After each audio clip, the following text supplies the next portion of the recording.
Hello दोस्तों, कैसे हैं आप लोगों का स्वागत है आपके अपने चैनल फ्यूचर ऑनलाइन क्लासेस में। जैसा कि आप लोग जानते हैं कि हम लोग क्लास 10th केमिस्ट्री पढ़ रहे थे। इससे पहले वाले चैप्टर में हम लोगों ने पढ़ा है केमिकल रिएक्शन। अब पढ़ेंगे chapter 2 acid acid base and salt, जिसे हिंदी में अम्ल क्षारक एवं लवण बोलते हैं।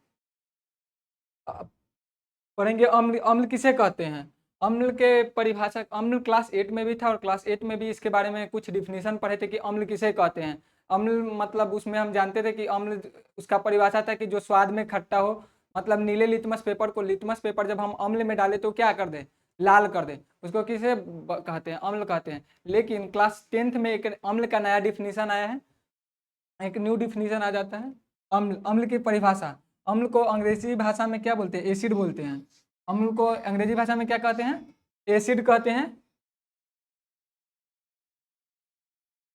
अम्ल को अंग्रेजी भाषा में एसिड कहते हैं, जिसकी उत्पत्ति किससे हुई है? लैटिन भाषा के शब्द एसिड से हुई है। मतलब एसिड शब्द की उत्पत्ति कहाँ हुई है? लैटिन भाषा। लैटिन भाषा किससे, लैटिन के भाषा किससे हुई है? एसिड से हुई है। एसिड, एसिड से हुई है, जिसका अर्थ होता है खट्टा। जिसका अर्थ क्या होता है? खट्टा। जो हमारे क्लास 10th के, क्लास 8 के डिफिनीशन में था कि अम्ल क्या होता है? स्वाद में खट्टा होता है। तो हम क्लास 8 में ही पढ़ चुके थे इसके डिफिनीशन के बारे में। अतः अतः हम कह सकते हैं कि जो पदार्थ स्वाद में खट्टे होते हैं वे अम्ल होते हैं। मतलब जो भी पदार्थ स्वाद में खट्टे होते हैं वो अम्ल होते हैं। इसके अलावा भी डिफिनीशन है कि अम्ल के भौतिक गुण, मतलब कि अम्ल का भौतिक गुण कैसे है। हम कैसे जानेंगे कि कोई पदार्थ अम्ल है? अम्ल है कि वो क्षार है या लवण है? कैसे पता चलेगा? तो उसके भौतिक गुणों से, कि उसका भौतिक गुण क्या क्या है, उसका फिजिकल अथे।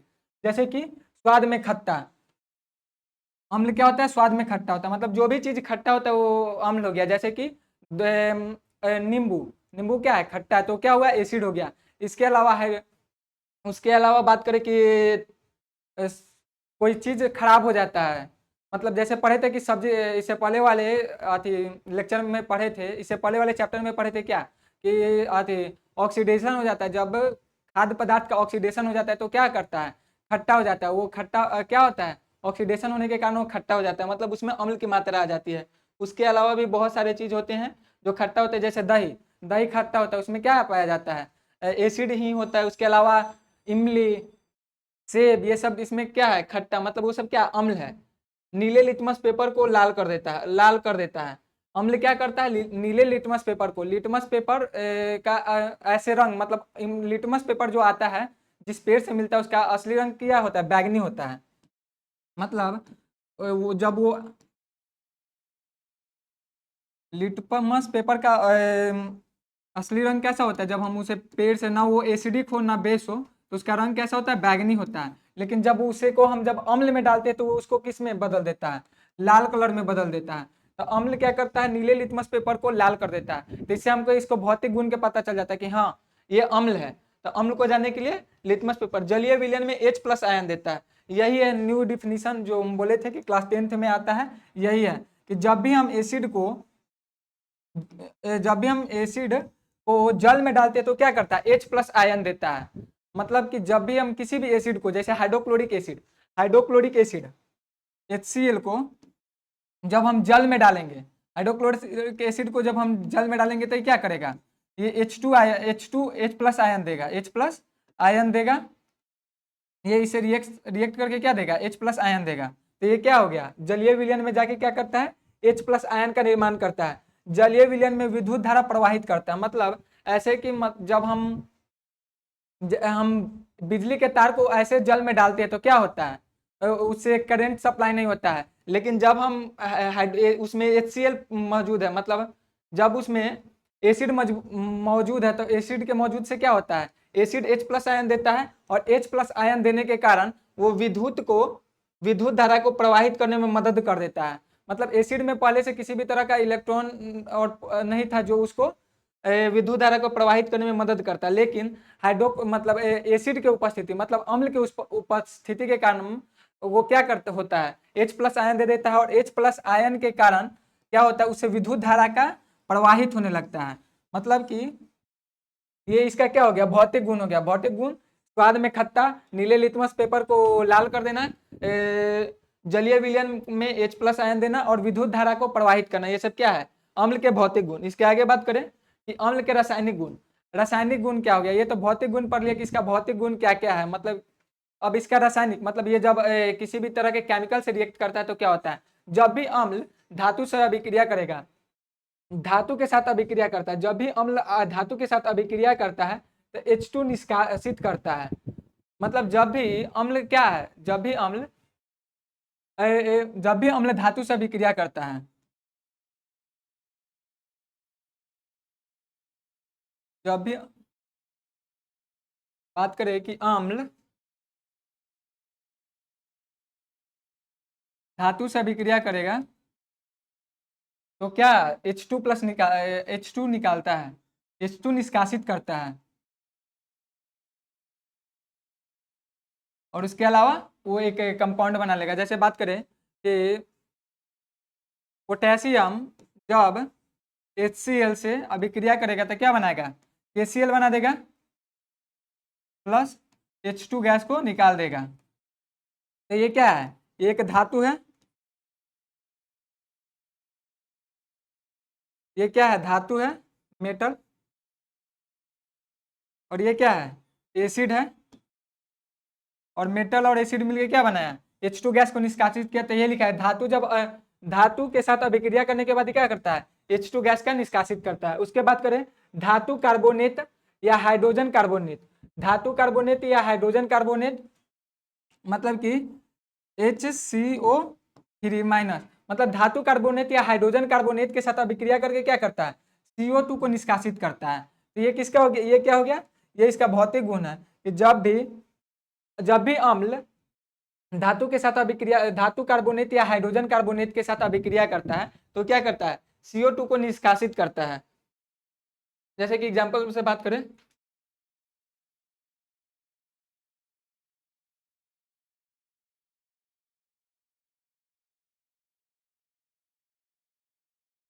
जैसे कि सोडियम ले लेते हैं, नहीं क्या धातु कार्बोनेट है ना, धातु कार्बोनेट में HCO3,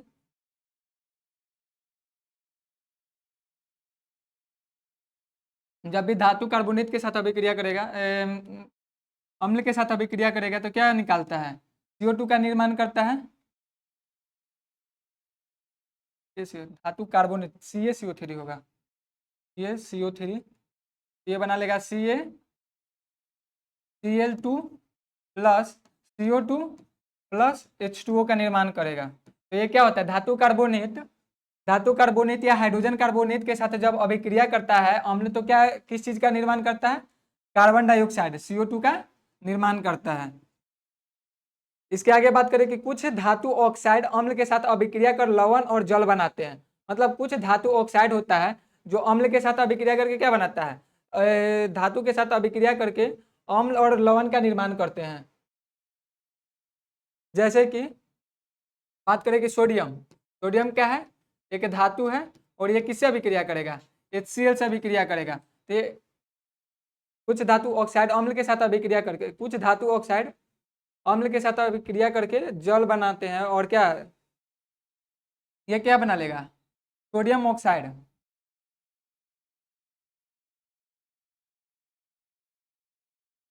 सोडियम ऑक्साइड जब हाइड्रोक्लोरिक से अभिक्रिया करेगा, HCl से अभिक्रिया करेगा तो क्या बनाएगा? NaCl लवण। और क्या बनाएगा? H2O जल। तो यहाँ पे यही लिखा है कि कुछ धातु ऑक्साइड, ये क्या है? धातु ऑक्साइड है। NaO सोडियम ऑक्साइड क्या है? सोडियम ऑक्साइड क्या है? धातु ऑक्साइड है।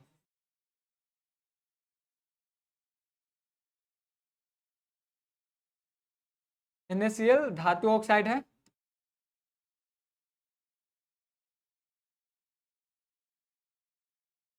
मतलब धातु ऑक्साइड अम्ल के साथ अभिक्रिया किया। हाइड्रोक्लोरिक एसिड क्या है? HCl क्या है? अम्ल है, एसिड है। और ये इसके साथ अभिक्रिया करके किस चीज का निर्माण किया? लवण। सोडियम क्लोराइड जिसे टेबल साल्ट भी बोलते हैं, जिसे हम आम जीवन में जिस नमक को खाते हैं, NaCl लवण। और किस चीज का निर्माण करता है? जल, H2O। तो यहाँ पे यही लिखा है कि कुछ धातु ऑक्साइड अम्ल के साथ अभिक्रिया करके लवण और जल का निर्माण करते हैं। तो अम्ल का रासायनिक गुण क्या हो गया कि अम्ल जब धातु के साथ अभिक्रिया करता है तो H2 आयन का निर्माण करता है। उसके अलावा धातु कार्बोनेट या हाइड्रोजन कार्बोनेट जब अम्ल के साथ अभिक्रिया करते तो क्या CO2 का निर्माण करते। वही कुछ धातु ऑक्साइड जैसे सोडियम ऑक्साइड या पोटेशियम ऑक्साइड ये सब अभिक्रिया करके क्या करता है अम्ल के साथ रिएक्ट करके वो लवण और जल का निर्माण करते हैं। तो ये क्या हो गया अम्ल के रासायनिक गुण। इससे पहले हम बात किए थे अम्ल के भौतिक गुण। भौतिक गुण में स्वाद खट्टा होता है, लिटमस पेपर को लाल कर देता है।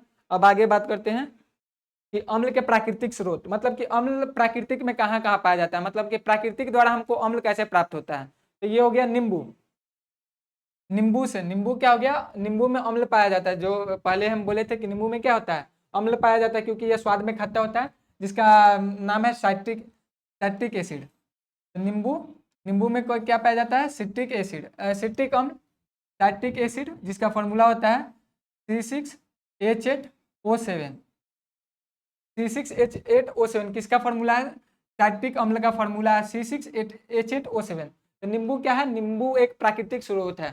मतलब कि नींबू हमको कहाँ से प्राप्त होता है, प्राकृतिक द्वारा प्राप्त होता है। और इसको मतलब नींबू अम्ल है कि नहीं हम इसको पता करने के लिए नींबू स्वाद में खट्टा है, इसका भौतिक गुण स्वाद में खट्टा है। उसके अलावा बात करें कि नींबू को जब हम लिटमस पे डालेंगे तो ये क्या होगा, ये भी मतलब ब्लू लिटमस को रेड में बदल देगा, या वो बैगनी कलर का ही लिटमस पेपर क्यों ना हो, वो लिटमस पेपर हो या लिटमस सॉल्यूशन हो, मतलब लिटमस का सॉल्यूशन भी आता है। लिटमस सॉल्यूशन को भी जब हम लिटमस सॉल्यूशन में जब हम नींबू के रस को डालेंगे तो वो किस रंग में बदल देगा, वो रेड में बदल देगा। तो इससे क्या पता चलता है कि नींबू एक अम्ल है और वो भी प्राकृतिक द्वारा। अब बात करते हैं टमाटर। टमाटर में क्या पाया जाता है एस्कार्बिक अम्ल।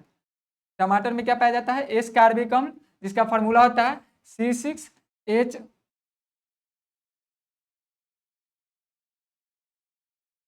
जिसका फॉर्मूला होता है C6H8O6। C6H8O6 किसका फॉर्मूला है एस्कार्बिक अम्ल का फॉर्मूला है। एस्कार्बिक अम्ल जो टमाटर भी स्वाद में खट्टा, मतलब टमाटर भी क्या होता है स्वाद में खट्टा होता है। तो इससे क्या पता चला, इसका भौतिक गुण से पता चला कि ये अम्ल का भौतिक गुण क्या बता रहा है, टमाटर का भौतिक गुण क्या बता रहा है कि ये खट्टापन। तो खट्टापन क्या बताता है कि ये भी अम्ल है और यह अम्ल है, तो इसका ये प्राकृतिक द्वारा प्राप्त होता है टमाटर, ये प्राकृतिक हो गया। और इसका फॉर्मूला होता है C6H8O6 इसका एस्कार्बिक अम्ल का। उसके बाद बात करें अंगूर। अंगूर भी क्या है, अंगूर भी स्वाद में खट्टा होता है, तो ये भी अम्ल हुआ। और इसका बात करें कि इसमें जो एसिड पाया जाता है उस एसिड का नाम क्या है टार्ट्रिक एसिड, टार्ट्रिक अम्ल जिसको बोलते हैं, अंगूर में पाया जाता है। और इसका फॉर्मूला होता है C4H6O6। C4H6O6 ये किसका फॉर्मूला है अंगूर का फॉर्मूला है। तो अंगूर में क्या पाया जाता है टार्ट्रिक अम्ल पाया जाता है और इसका फॉर्मूला होता है C4H6O6। मतलब इसको भी जब हम हाथी में डालेंगे लिटमस पेपर में चेक करेंगे तो ये भी क्या होगा, ये भी लाल रंग देगा। इसके अलावा बात करते हैं सिरका। सिरका जिसे चाउमीन उमीन में या ये बेसिक मतलब जब एसिडिटी हो जाता है तो उसमें भी लोग यूज करते हैं किसका सिरका का। इसका बात करें कि इसका फॉर्म नाम क्या है केमिकल नेम, तो एसिटिक अम्ल। इसका केमिकल नेम क्या है एसिटिक अम्ल। ये सब क्या है, ये सब केमिकल नेम है। हिंदी में बात करें तो रासायनिक नाम।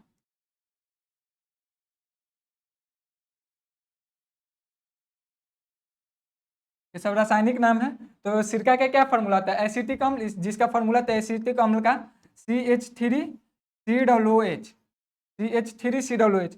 वही बात करें कि टार्ट्रिक अम्ल इमली में भी पाया जाता है क्योंकि इमली में भी खट्टा खट्टा होता है। तो इमली का भी फॉर्मूला क्या होता है, इमली का भी फॉर्मूला सेम होता है C6H, नहीं ये वाला नहीं, इमली का फॉर्मूला C4H6O6 होता है। C4H6O6 मतलब कि इमली भी खट्टा होता है जिसके कारण टार्ट्रिक अम्ल ये भी प्राकृतिक द्वारा प्राप्त होता है। दूध में लैक्टिक अम्ल पाया जाता है। दूध में कौन सा अम्ल पाया जाता है लैक्टिक अम्ल पाया जाता है। और लैक्टिक अम्ल का फॉर्मूला होता है, यदि लैक्टिक अम्ल के फॉर्मूला की बात करें तो CH3CHOH ये किसका फॉर्मूला है, ये फॉर्मूला है लैक्टिक अम्ल का, जो किस में पाया जाता है दूध में पाया जाता है। दूध में कौन सा अम्ल पाया जाता है लैक्टिक अम्ल पाया जाता है। और जब लैक्टिक अम्ल मतलब दूध में जब दूध कब फट जाता है, दूध में लैक्टिक अम्ल की मात्रा लैक्टिक अम्ल की मात्रा बढ़ता है तो वो दही में परिवर्तित हो जाता है। उसके बाद इमली की बात कर लिए।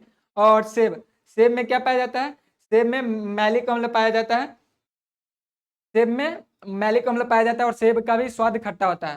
तो ये क्या हो गया, अम्ल के प्राकृतिक स्रोत। मतलब ये सब क्या है, नींबू, टमाटर, अंगूर, सिरका, दूध, इमली, सेब, ये सब किसके द्वारा प्राप्त होता है, नेचर के द्वारा प्राप्त होता है। तो ये क्या हो गया, ये सब प्राकृतिक अम्ल हो गए।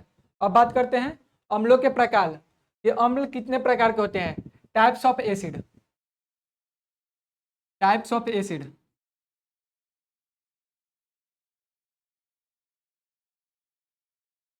अम्ल कितने प्रकार के तो होते हैं, तो अम्ल 4 प्रकार के होते हैं। एक प्रबल अम्ल, दूसरा दुर्बल अम्ल, तीसरा सांद्र अम्ल, चौथा तनु अम्ल। अम्ल के कौन कौन प्रकार हो गए, पहला प्रबल, दूसरा दुर्बल, तीसरा सांद्र और चौथा तनु। प्रबल अम्ल किसे कहते हैं, जिसमें H प्लस आयन की मात्रा ज्यादा हो। मतलब जो जब जिस मतलब जो डिफिनीशन है, क्लास 10th का डिफिनीशन क्या पढ़े थे, डिफिनीशन में हम क्या पढ़े थे, जो बोले थे कि क्लास 10th के लिए है, जो जलीय विलयन में H प्लस आयन दे, मतलब जो जल में अधिक मात्रा में H प्लस आयन देता है वो क्या कहलाता है, वो प्रबल अम्ल कहलाता है। मतलब जब हम एसिड को जल में डालेंगे, जब हम एसिड को जल में डालेंगे और अधिक मात्रा में H प्लस आयन देगा तो वो क्या कहलाएगा, प्रबल अम्ल कहलाएगा। लेकिन वही जब हम एसिड में डालेंगे और वो दुर्बल अम्ल कौन कहलाएगा, जो कम मात्रा में H प्लस आयन देता है। मतलब वो सॉल्यूशन में तो जाएगा लेकिन कम मात्रा में H प्लस आयन का निर्माण करता है, तो वो क्या कहलाएगा, दुर्बल अम्ल। सांद्र अम्ल मतलब कि इसमें सॉल्यूशन। अब बात करते हैं प्रबल अम्ल किसे कहते हैं, स्ट्रॉन्ग एसिड, इंग्लिश में क्या बोलते हैं, स्ट्रॉन्ग एसिड। प्रबल अम्ल, स्ट्रॉन्ग एसिड।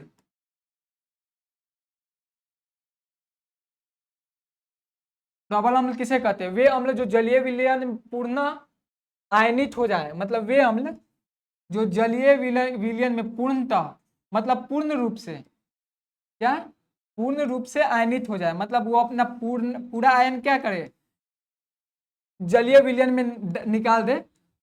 उसे किसे कहते, उसे क्या कहते हैं, मतलब वो अपना जितना भी H प्लस आयन है, H प्लस आयन पूर्ण रूप से, मतलब पूरा वो क्या करे, जलीय विलयन में आयनित कर दे, तो उसको क्या बोलेंगे, प्रबल अम्ल बोलेंगे, स्ट्रॉन्ग एसिड बोलेंगे।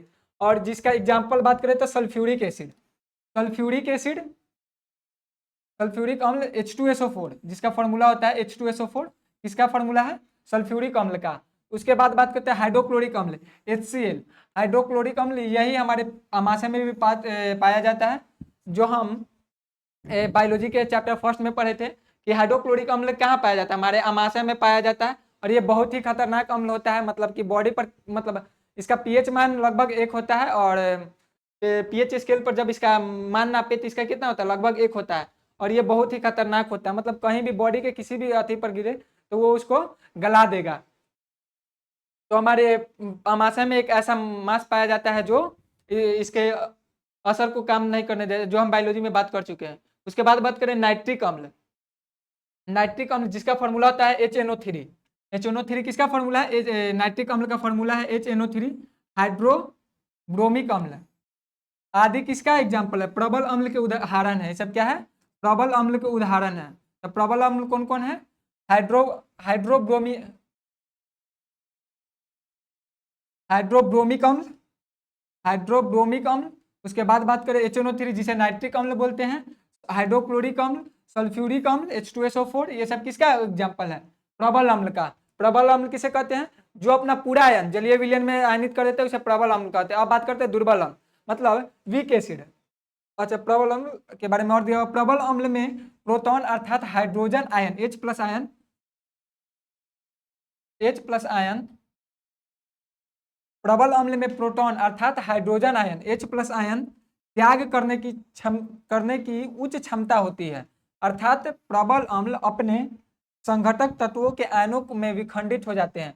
मतलब जो प्रबल अम्ल होते हैं, स्ट्रॉन्ग एसिड होते हैं, वो अपना जितना भी प्रोटॉन होता है अर्थात हाइड्रोजन आयन, जितने भी उसका हाइड्रोजन आयन होते हैं, वो क्या करता है, पूर्ण रूप से जल में, जलीय विलयन में क्या करता है, वो त्याग कर देता है और प्रबल अम्ल अपने संघटक तत्वों को आयनों में विखंडित कर देता है। अब बात करेंगे दुर्बल अम्ल। दुर्बल अम्ल किसे बोलते हैं, हिंदी में बात, इंग्लिश में बात करें तो वीक एसिड।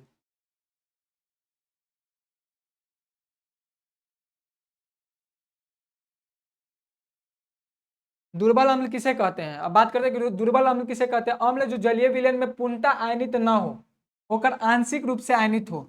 मतलब ये भी जल में अपना आयन निकालते हैं लेकिन पूर्ण रूप से नहीं निकालते हैं। जिस तरह से सल्फ्यूरिक अम्ल या हाइड्रोक्लोरिक अम्ल अपना जितना भी H+ आयन है पूर्ण रूप से अपना प्रोटॉन को बाहर निकाल दे रहा है, ऐसा ये दुर्बल अम्ल नहीं करता है। ये निकालता है लेकिन आंशिक रूप से, मतलब कम मात्रा में निकालता है, आंशिक रूप से आयनित होता है। उसको क्या बोलते हैं? दुर्बल अम्ल कहते हैं। दुर्बल अम्ल कहलाता है। इसका एग्जाम्पल की बात करें तो एसिटिक अम्ल CH3COOH, उसके बाद बात करें फॉर्मिक अम्ल HCOOH, उसके बाद बात करें हाइड्रोजन सल्फाइड H2S आदि। ये सब क्या है?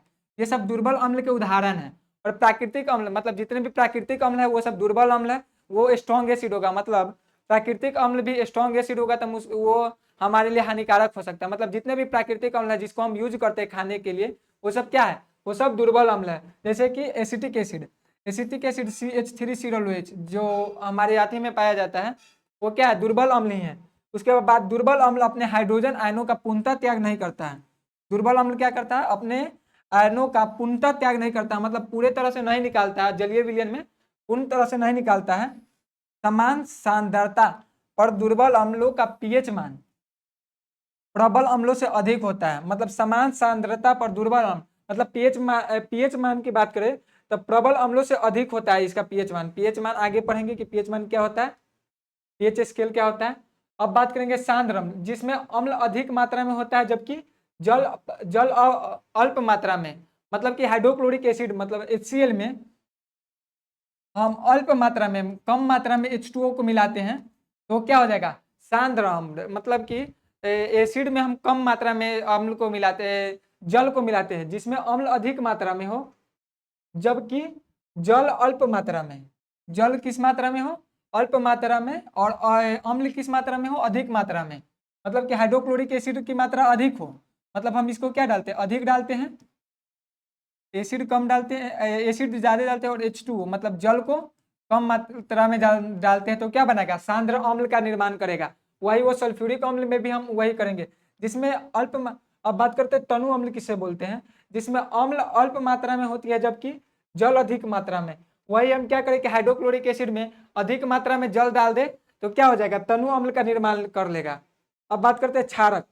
अभी तक क्या पढ़े थे कि एसिड किसे कहते हैं, एसिड क्या होता है, एसिड का रासायनिक गुण क्या है, भौतिक गुण क्या है, एसिड के कितने प्रकार होते हैं। अब बात करेंगे कि क्षार, बेस किसे कहते हैं?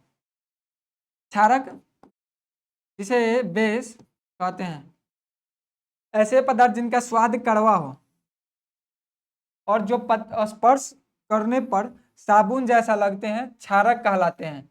मतलब कि ऐसे पदार्थ जिनका स्वाद कड़वा हो। एसिड क्या था? एसिड का स्वाद खट्टा था। वही बात करें कि बेस का मतलब क्षारक का स्वाद कैसा होता है? कड़वा होता है। क्षारक का स्वाद क्या होता है? कड़वा होता है। और इसको स्पर्श करने पर, मतलब जब इसको हम स्पर्श करेंगे, छुएंगे तो ये कैसा लगेगा? साबुन जैसा लगता है। साबुन जैसा लगता है तो क्या कहलाता है?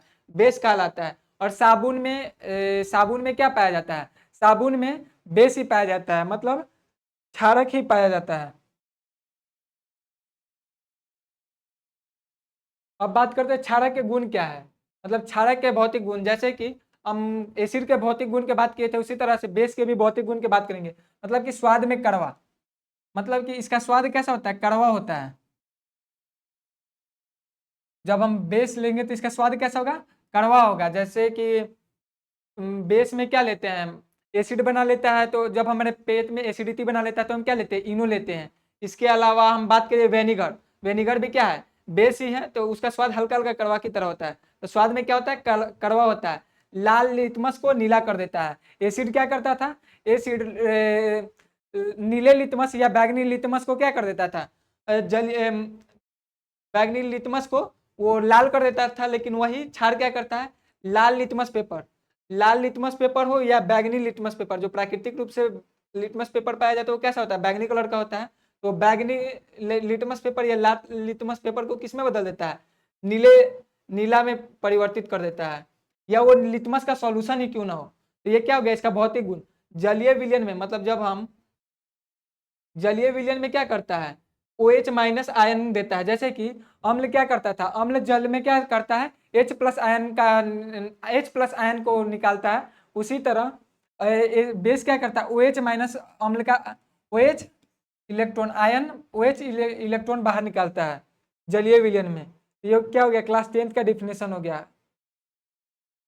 जलीय विलयन में विद्युत धारा प्रवाहित न करना, जलीय विलयन में विद्युत धारा प्रवाहित न करना, मतलब कि OH माइनस आयन के आने के कारण क्या होता है, विद्युत धारा उसे क्या होता है, जल से प्रवाहित नहीं हो पाता है। अब बात करते हैं क्षारक के रासायनिक गुण। क्षारक के रासायनिक गुण क्या क्या होता है, क्षार धातु के साथ अभिक्रिया कर H2 मुक्त करता है। जिस तरह से एसिड क्या करता था, एसिड मेटल से रिएक्ट करके, मतलब अम्ल धातु से अभिक्रिया करके क्या करता था, H2 आयन निकालता था, उसी तरह H2 मुक्त करता था। उसी तरह क्षार भी क्या करता है, क्षार भी अम्ल के साथ अभिक्रिया करके, क्षार भी अम्ल के साथ अभिक्रिया करके क्या करता है, H2 आयन को मुक्त करता है। क्षार अम्लीय ऑक्साइड के साथ अभिक्रिया कर लवण बनाता है। मतलब क्षार जो है अम्लीय ऑक्साइड के साथ अभिक्रिया करके क्या बनाता है, लवण साल्ट का निर्माण करता है। अब बात करें क्षार धातु के साथ अभिक्रिया करके, क्षार धातु अम्ल के साथ अभिक्रिया करके, जैसे कि बात करें सोडियम के साथ या पोटेशियम के साथ,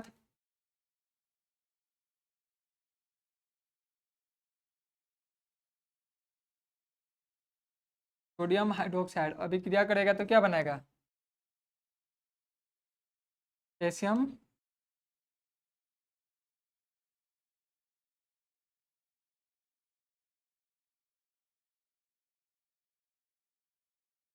सूचक। सूचक क्या होता है, सूचक जिसको कंडक्टर बोलते हैं। कैसे पता चलेगा कि कोई चीज अम्ल है या क्षार है, कैसे पता चलेगा कि हाँ कोई चीज अम्ल है या क्षार है, तो उसको पता लगाने के लिए क्या सूचक होता है। सूचक किसी दिए गए विलयन में अम्लीय या क्षारक की उपस्थिति दर्शाता है। मतलब कि कोई चीज एसिड अम्ल है या क्षार है, कैसे पता चलेगा, तो सूचक के मदद से इनका रंग या गंध अम्लीय या क्षारक माध्यम में बदल जाता है। मतलब सूचक क्या करता है, इनका रंग या गंध से, रंग से या गंध से। जैसे कि बहुत सारे तेल होते हैं, तेल या प्याज, प्याज के गंध से भी क्या किया जाता है, पता चल जाता है कि ये क्या है, एसिड है या बेस है। तो ये क्या हो गया, गंध से या रंग से। रंग लिटमस पेपर या नेफ्थलीन ये सब क्या बताता है, बंदा गोभी के पत्ते ये सब क्या बताता है, रंग के सूचक के काम करते हैं। सूचक के प्रकार, वैसे तो सूचक बहुत प्रकार के होते हैं, परंतु इनके सामान्य प्रकार इस प्रकार हैं। प्राकृतिक सूचक, और बात करें कि प्राकृतिक सूचक क्या होता है, मतलब प्राकृतिक सूचक वे सूचक जो प्राकृतिक स्रोतों के से प्राप्त होते हैं, वो प्राकृतिक सूचक कहलाते हैं। जैसे कि लिटमस, लाल पत्ता गोभी का रस, हल्दी हाइड्रोजिया के फूल का रस, ये सब क्या है, प्राकृतिक सूचक है। प्राकृतिक सूचक में क्या हो गया, लिटमस। लिटमस हमको किस चीज से प्राप्त होता है, पेड़ पौधे से प्राप्त होता है, तो ये क्या हो गया, प्राकृतिक सूचक। उसके अलावा बात करें तो हल्दी, हल्दी के बाद लाल पत्ता गोभी, ये सब क्या है, प्राकृतिक सूचक है। अब बात करते हैं लिटमस किसे कहते हैं। लिटमस अम्ल तथा क्षारक की पहचान के लिए सबसे सामान्य रूप से उपयोग में लाया जाने वाला प्राकृतिक सूचक लिटमस है। मतलब कि अम्ल या क्षार, कोई चीज अम्ल है या क्षार है, इस चीज का पता किसके मदद से लगाते हैं, लिटमस के माध्यम से लगाते हैं। कि लिटमस को उस सॉल्यूशन में डालते हैं तो वो क्या होता है, वो अपना रंग बदल देता है। जैसे कि एसिड को जब हम एसिड में जब हम लिटमस को डालते हैं तो क्या होता है, लाल रंग में परिवर्तित हो जाता है। वही लिटमस को जब हम बेस में डालते हैं तो क्या होता है, बेस में जब हम उसको डालेंगे तो वो नीले रंग में बदल जाएगा। तो ये क्या करता है, वो बताता है कि ये एसिड है, मतलब कोई पदार्थ एसिड है या अम्ल है या क्षारक है, एसिड है या बेस है। इसका पहचान करने के लिए हम बेसिकली लिटमस का उपयोग करते हैं। और लिटमस का बात करें कि प्राकृतिक रंग, मतलब कि इसका रंग कैसा होता है प्राकृतिक रूप से, तो बैगनी होता है।